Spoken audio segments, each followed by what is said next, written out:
and welcome to this edition of Bridging Gaps, the business podcast. Today I have Matz Skoog here with me, and Matz comes from a background of ballet, the performing arts, and I'm really excited to be here to talk to him about his current role with coaching and learning about how he's made that transition to come from a ballet dancer in Sweden and lots of other experience through to where he is today. So hello and welcome, Matz. Hello there, Brad. Thank you for inviting me. I'm delighted to be here. So, Matz, do you want to just explain to people a little bit about what you're doing now and, how you're working with people? Sure. Well, as Deborah just pointed out, I come from a performing arts background, from dancing in particularly. And I've always been interested in leadership development and in coaching in particularly, especially since I myself have been in leadership positions in my career. I've understood that having coaching support is tremendously important and what it can add when you're facing challenges. And of course, coming from the performing arts background, that adds a perspective that I now can apply into my coaching, which is, I think, a little bit unusual perhaps in our business. I think you're right there. Most of the people that I've spoken to, who are coaches in one way, shape, or form, tend to come more from a corporate background and to have taken that experience and want to apply it in other ways or to make a bit of a career change. So I think the performing arts aspect is definitely an unusual one. So do you work mainly with people who are in the performing arts or who are in dance, or do you work with a wider range of people? I do work with a wider range, although, of course, with my background, clearly a lot of my professional network is still within the performing arts, within music, within dance and theatre and so on. So, yes, I do have a lot of clients from that world. But I also have other clients that come from other walks of life. And to be honest with you, I find that in a way more interesting and more challenging to work with people that are not from the theatre. Partly because I find myself, especially if I work with a dancer, which is my own background, I find myself wanting to become an advisor and a teacher rather than a coach. And of course, when I work with people that come from a completely different professional background, it becomes much more of a pure coaching relationship, which is very satisfying. And do you find that people from different backgrounds, do they have different challenges to the people in the dance or the music, or are they the same challenges just in different environments? I think the challenges are remarkably similar wherever you come from, and in whatever profession you're in. And it has often to do with personal presentation, personal performance, and stepping forward and a sense of confidence, because, stage anxiety, performance anxiety and lack of confidence, all of those sort of things. Because this is, of course, very common amongst performers. You would have thought, someone who walks out on a stage in front of 2,000 people are tremendously confident and competent people. And yes, they are very competent, but not necessarily that confident. So confidence is something that seems to go across the board. Confidence, presentation, just stepping up to the mark, really. And it is, I know I've come across people, well, and myself as well, it is that putting yourself out there, isn't it? So whether, I guess, you're putting yourself out there because you're actually on a stage, or whether you're putting yourself out there because you're, in your business environment or your personal life, trying to make that next step, it is really difficult to do. And of course, just anyone who's facing change is also in a sense facing a performance, because it's also putting yourself out there, because you are entering into the unknown, just as you do when you're presenting yourself in front of an audience. You're taking a risk, you're taking a chance, you're stepping into an environment which is unfamiliar. Even in the small change is challenging and uncomfortable. as we know, because anything that is unfamiliar, even if it's a good change, it's still uncomfortable because it involves putting yourself forward and stepping up and stepping forward. Yeah, absolutely. And I agree with the sort of, the change aspect and putting on a performance. I remember quite a long time ago now, I used to run training courses on things like Microsoft Word and all of that. And I did always feel when I went into that training environment that I was putting on, my trainer hat, and I was now smiling, and, and it didn't matter how I felt that particular day. That was my performance role that I needed to play, which, well, people say to me, oh, you're really happy. So I'm not really. Well, yes, even in an ordinary sort of situation like you just described in a training, even in front of a handful of people, there is still an element of performance that needs to be performed, and there are some very simple little tricks or skills that you can learn that will immediately enhance your presentation. Just the things about posture and eye contact, or a sense of moving your arms, perhaps, or the hand gestures as you're speaking to a group of people. Little things that will just enhance and improve your show and make it more. May perhaps help you communicate better, but also make it more enjoyable for an audience and more easy to take on board the message that you've communicated. Do you, when you're working with people, are you helping them with those sorts of things? So do you go, look at somebody who's nervous about presenting or whatever they've come to you to speak about, and say, okay, well, actually, let's look at some of the ways you can change your physical presentation, as well as the deeper aspects of it? Indeed. I mean, it might be, for instance, if you're walking up to a lectern, you're about to, speak in front of a group of people, and you have to stand behind the lectern. There's a way of doing that and approaching the podium that will immediately communicate a sense of certainty, a sense of authority. If you're shuffling forward with a hunched back and staring into the floor and sort of looking at your notes, then perhaps you're not going to communicate a sense of confidence to your audience. So, it might be a simple thing like that. How are you going to approach the podium from your position in the room where you were previously? For instance, it would be as simple as that. Yeah. Oh, that's really interesting, because you don't, I know that we obviously see people going up to the podium or whatever, and react to it, but don't necessarily consciously react to it. And I think that for me, I tend to react then, or I assume I'm reacting to how they're then presenting themselves once they speak. But of course, they might have actually set the scene for me before they even open their mouth, which hadn't really thought about before. Indeed. And of course, we communicate continuously with people around us. And to some degree, this communication is outside of our control.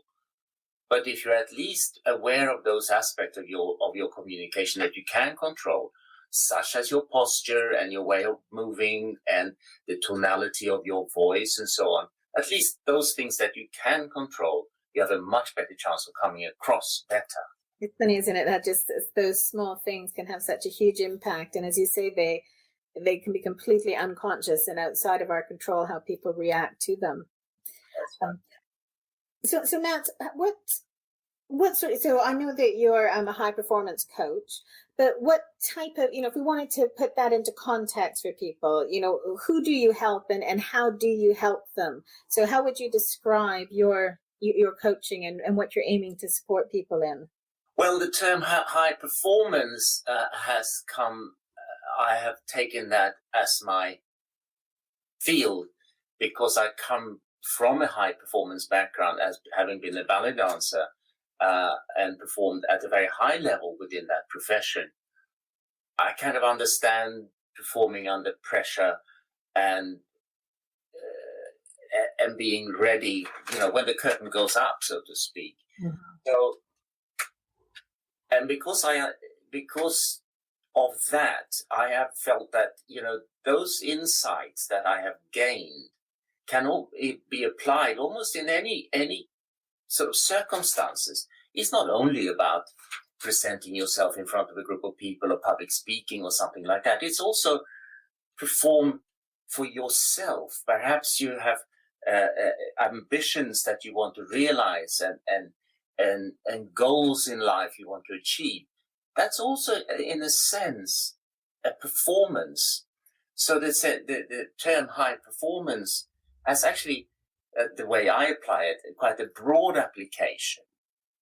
So it's not just like, I'm coaching people into being fabulous and stepping up and being there. Of course, I'd like to do that too. But it's also about coaching people with their own personal challenges in life and just feeling more comfortable about themselves in times of change, or, helping with planning and so on. So there is a rather broad application of what I do. There is people who are coming to you for whatever reason, has triggered their feel that they need some sort of support, and you're then helping them to, I guess, to affect that change that they want in, whatever shape it might take. That's correct? Right. And Yeah. it's of course the high performance aspect coming from performing arts. And when you start looking at people's issues through that paradigm, that's when I feel that I can provide something which perhaps might be different and perhaps lend a different kind of facility to someone that they may otherwise not have been aware of. So so the high performance catchphrase, as it were, is to reflect both my background and what I can contribute from there, but also the kind of people I like to work with. I like to work with intelligent, clever, successful, motivated people that are already high performers. Of course, we all want to work with people like that, don't we? But that's also what I mean when I say that I'm a high performance coach. It also means that I want to work with you because you are a high performer. So you're aiming to help them get to the next level. Absolutely. Would that be From good to great. Right. Okay, excellent. And you said in there, you mentioned about planning and things like that, and that's obviously a specific interest of mine. So have you found for your clients that they tend to have any problems or general challenges, I suppose, around productivity, planning, that type of thing, or are they coming from different angles when they come into you? I think that's it's almost always an element of coaching, planning, because I think we all, to be honest, suffer from a degree of procrastination. We all have a tendency to give into that. So planning, project management is a natural part of the coaching process. Looking at creating smart goals and that sort of thing. And yeah, you could say that it is project planning. It's as simple as that sometimes, but yeah, so it's always part of coaching, I have found. I think you're right around, the need for it, and people, whether they call it planning, whether they call it a project, it is always an element of pretty much everything we do, whether it's personal or, work related. And the procrastination is just, I think as you said, we've just all got varying levels of how much we procrastinate or whether we recognize it as such. So what about for you personally? Do you find that you have a tendency towards those sorts of things? And if so, how do you actually address them? How do you make sure that you aren't procrastinating and that you are putting plans in place and following them and being as productive as you'd like to be? Well, I guess on a personal level, I face the same challenges as everybody in that respect. I have to sometimes knuckle down and make my to-do lists and look at the priorities and decide what I should be doing, now, and what I should be doing tomorrow. So on a personal level, I use the same tools and the same techniques and tricks that I then try to communicate to the people I work with. But most of all, I've found when it comes to planning or change, there is basically only three things that you need. One is that you need to know what you want. Two, you need to know what you need to do to get what you want. And then three, you need to do what you know you need to do in number two. So it's basically knowing what you want, knowing how to get there, and then to do it.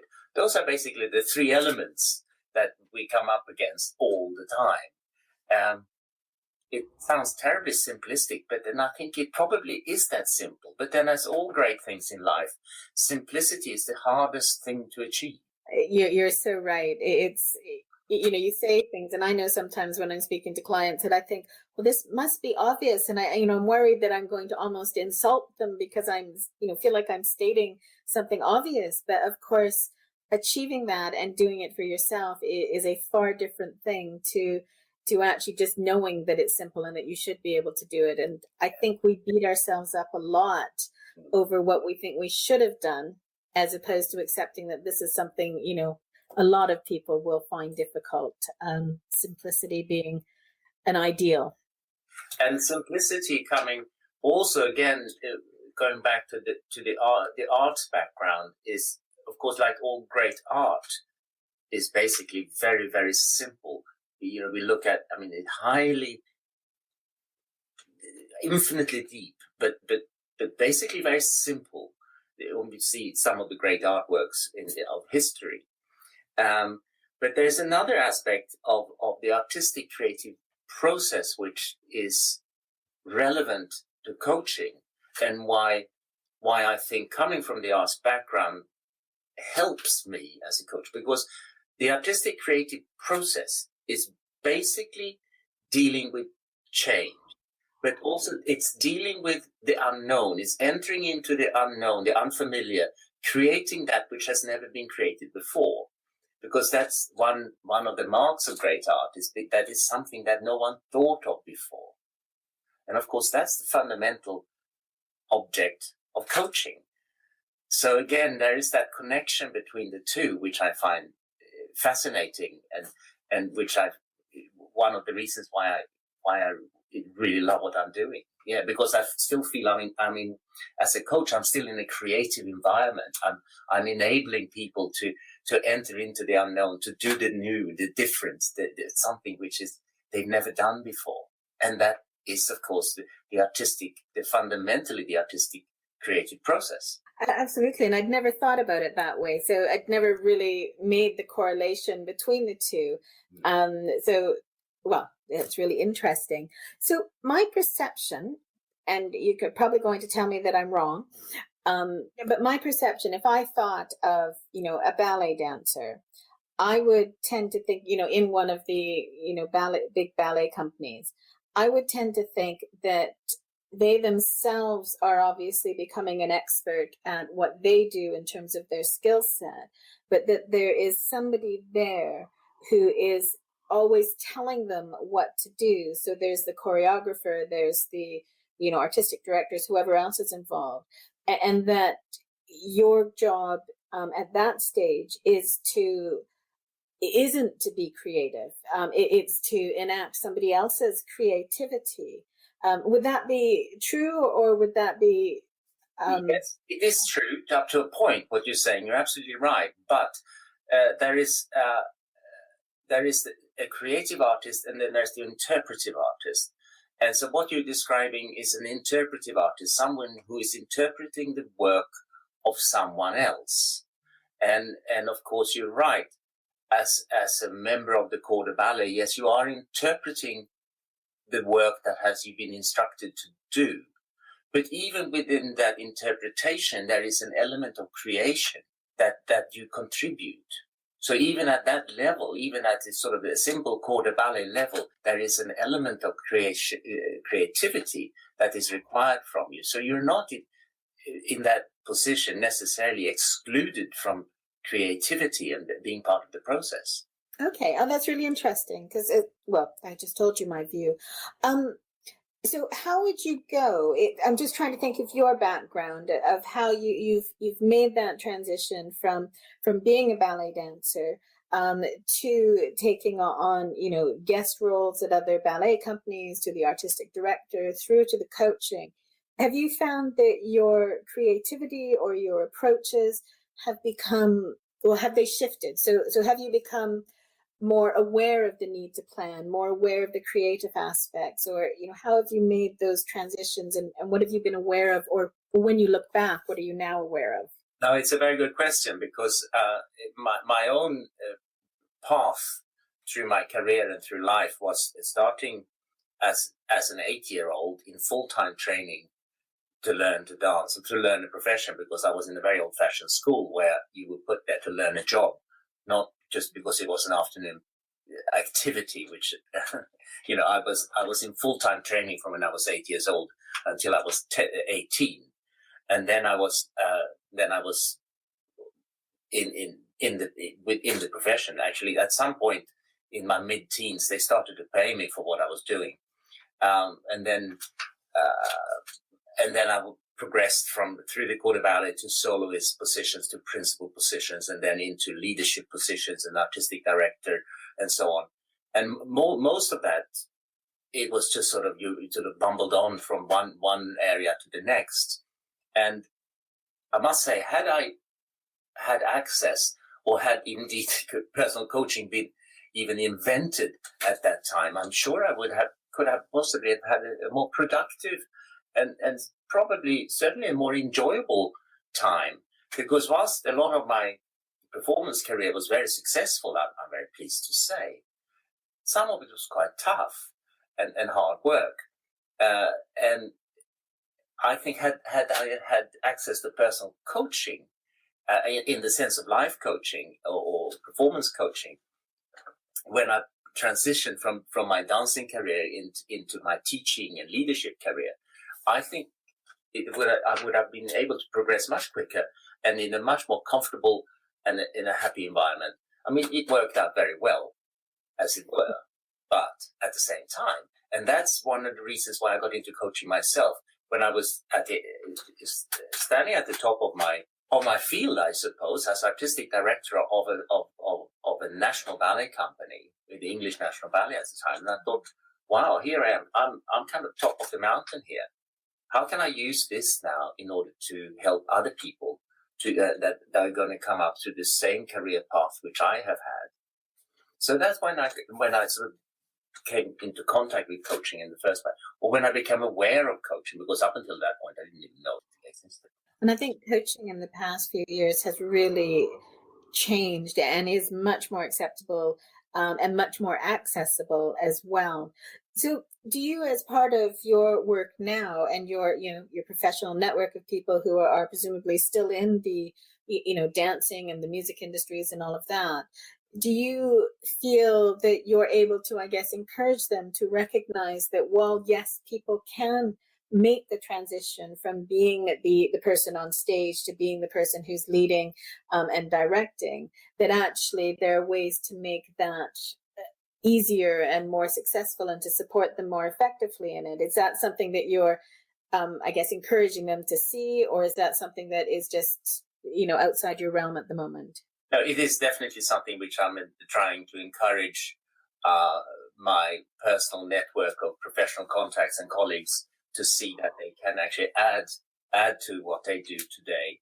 Some of the performing arts, I can't speak for all of the various art forms, but certainly in dance is still, in some degrees, a little bit old-fashioned and still very hierarchical.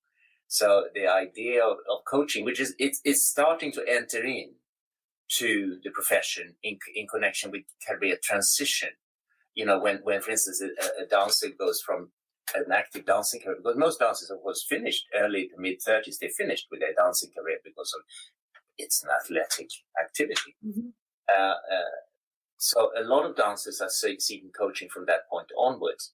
Now, I believe also that if you could provide coaching from the beginning of a dancing career, even then you would have, coming towards the end, you would have a much more prepared person. So that's one of the things that I'm trying to introduce into the ballet world, particularly the ballet world, more so than the contemporary dance world.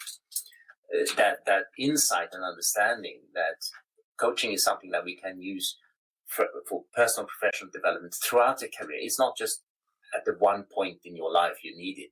If you can have it throughout your working life. But so that's it within the performing arts. But also I think that the same can be said in any professional sort of circumstances. If you can actually provide coaching throughout anyone's career path, you have better chances of success, better chances of personal and professional satisfaction, better chances of a happy retirement when that day comes even. Yeah, and I guess it's true because you know, I can only speak for myself, but you know, I've just kind of gone to things, and you know, one thing has led to another. I've never had a plan that said, okay, this is where I'm going to go to. There will be a point where I can't do that, therefore I will do this.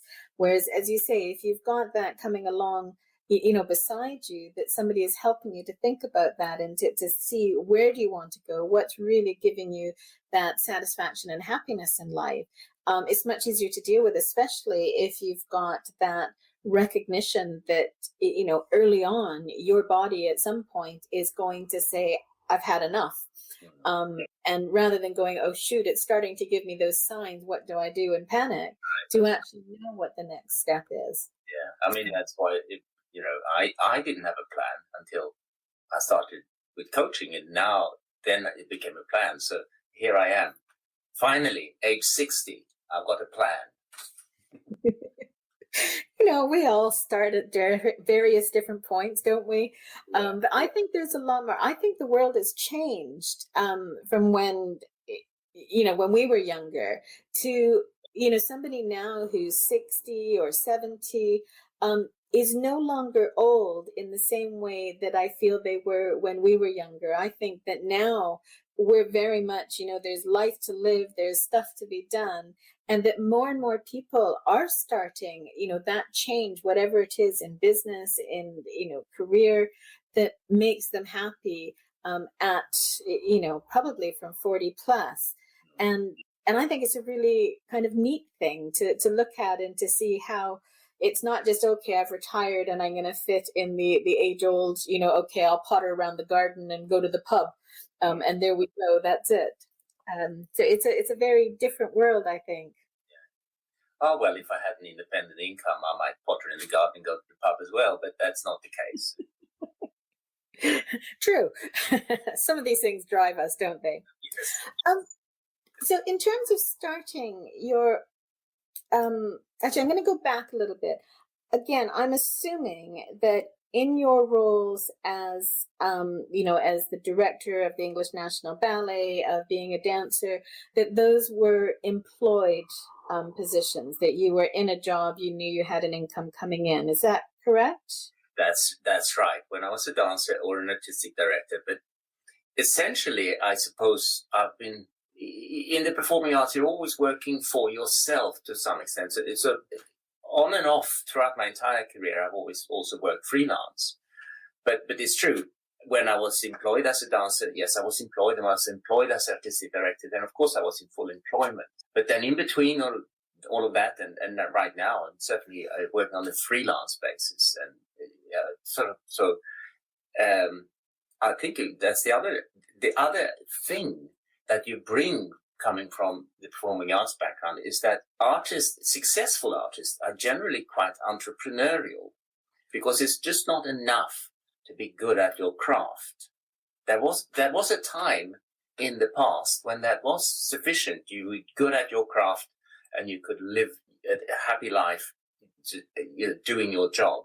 Today, especially with our society as it is, even if you're the best at what you're doing, you also have to be an entrepreneur and sell yourself and continue with your marketing.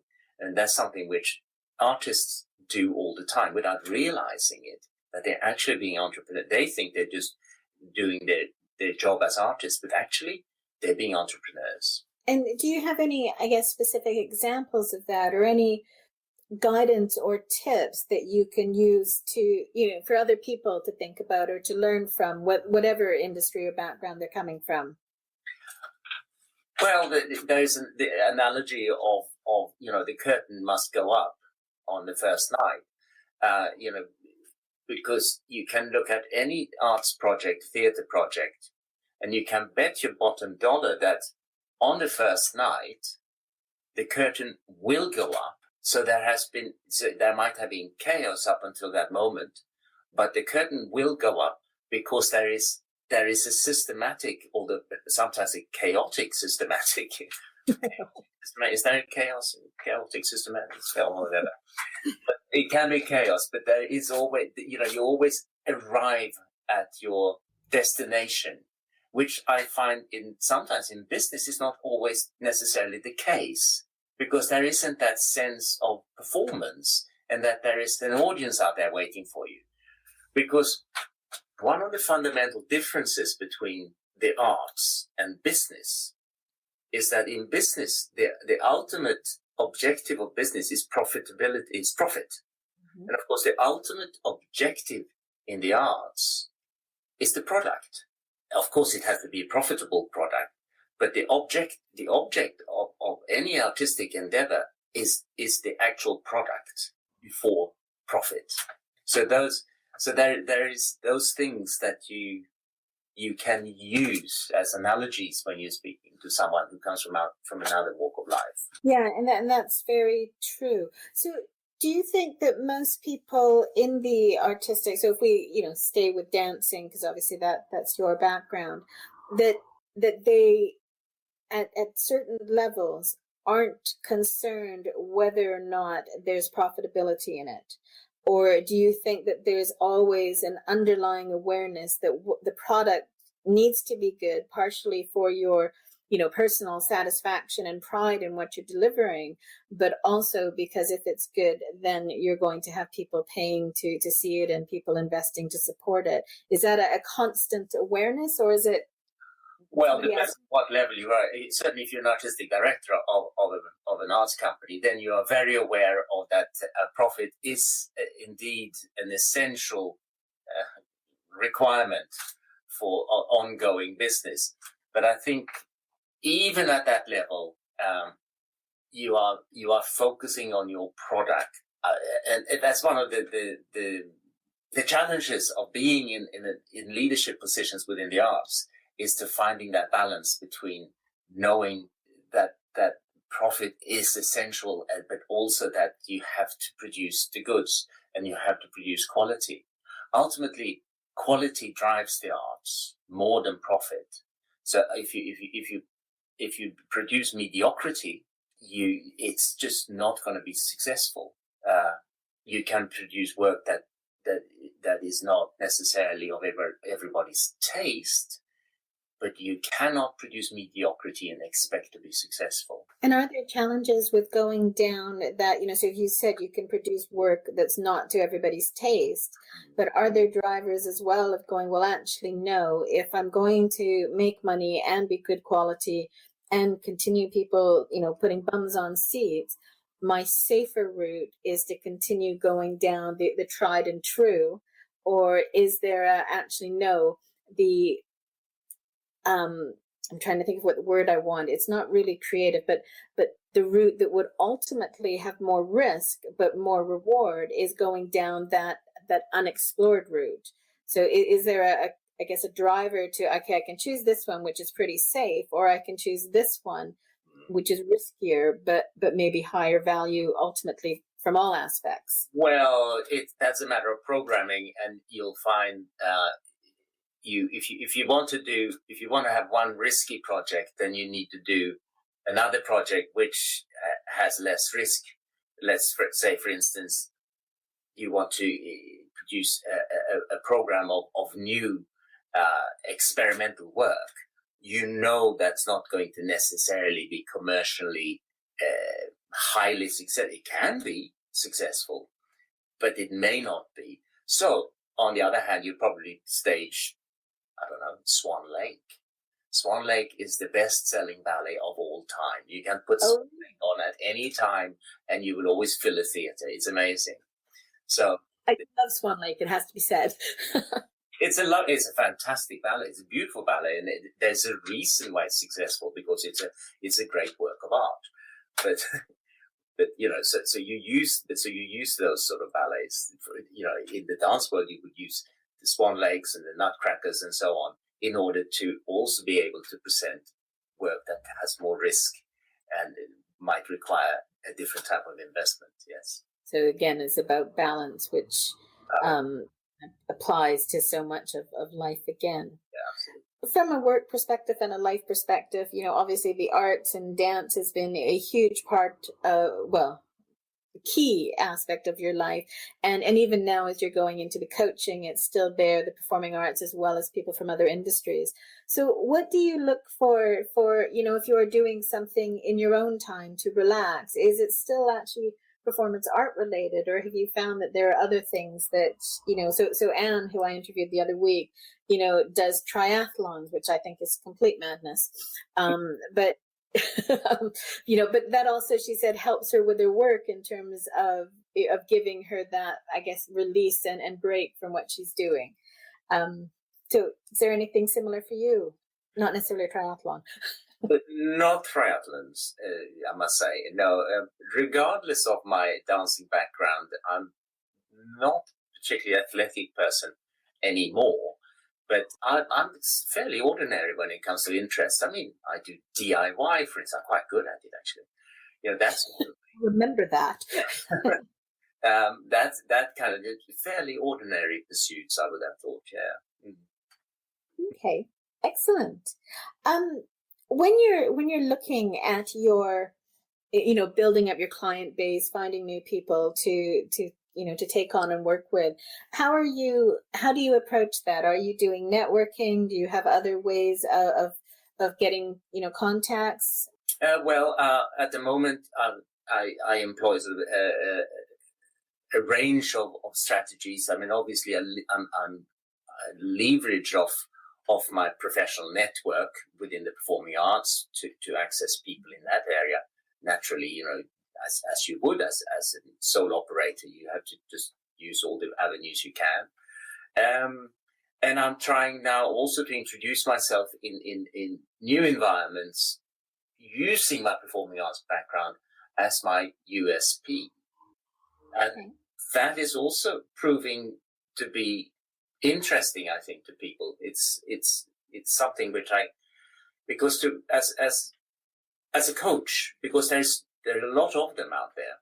Some of them very good, some of them less good. So it's important to have something which you can say, this is my USP. This is where I come from, and this is where I can offer a difference. And I think in my case, I have that, and I'm very fortunate to have almost 5 decades behind me of working in the theatre. There's not many people that can say that. Well, and I think from reading through, the information you sent me, it's a really impressive career, and has exposed you to, lots of different places in the world, as well as lots of different experiences in terms of your roles within the dance world. So it's a great thing to be able to bring that and turn it into something else. So would you have, is the USP, the tip that you would give to somebody else who's aspiring to make a change and start their own business? Or do you have any other sort of key tips? I wish I'd known this. Or if somebody had just kept reminding me about X, it would have made my life better as I started my new role. Well, if you're selling a service, it is the key thing to know is not what you can contribute, but what people want. Because people buy what they want, not what you can offer necessarily. So it's about knowing what do people want. Because people buy what they want, not what they need. So I can have as many ideas as I want about what other people need.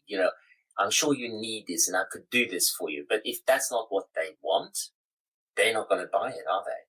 So it's about knowing what your potential customer may want to have, and then being able to provide that It's more about learning about your target group, your target clientele, your target market, and understand them and being able to step into their world and feel what they're feeling. Then you have a chance. And that's something which I've learned now through my coaching. And as a coach, of course, you get to know a lot about other people because they tell you what they want. So, because the thing is with coaching, which is also important to realize, that no one needs coaching. It's not something that you need. It's something that you have it because you get it because you want it. It's something that if you want coaching, then you go get coaching. If you need coaching, you probably need something else. Do you see what I'm saying? Yeah, I do. And I think that there's also that element is if you've been told, so, if you're in a situation where somebody has told you that you need a coach and has essentially sent you to a coach, you're actually more likely to be very resistant to that coaching process, as opposed to having, decided that you want it and embracing it. And you want coaching because you want something in your life to change. You want change. You want to do something different. And that's when you go, okay, coaching can help me achieve that which I want.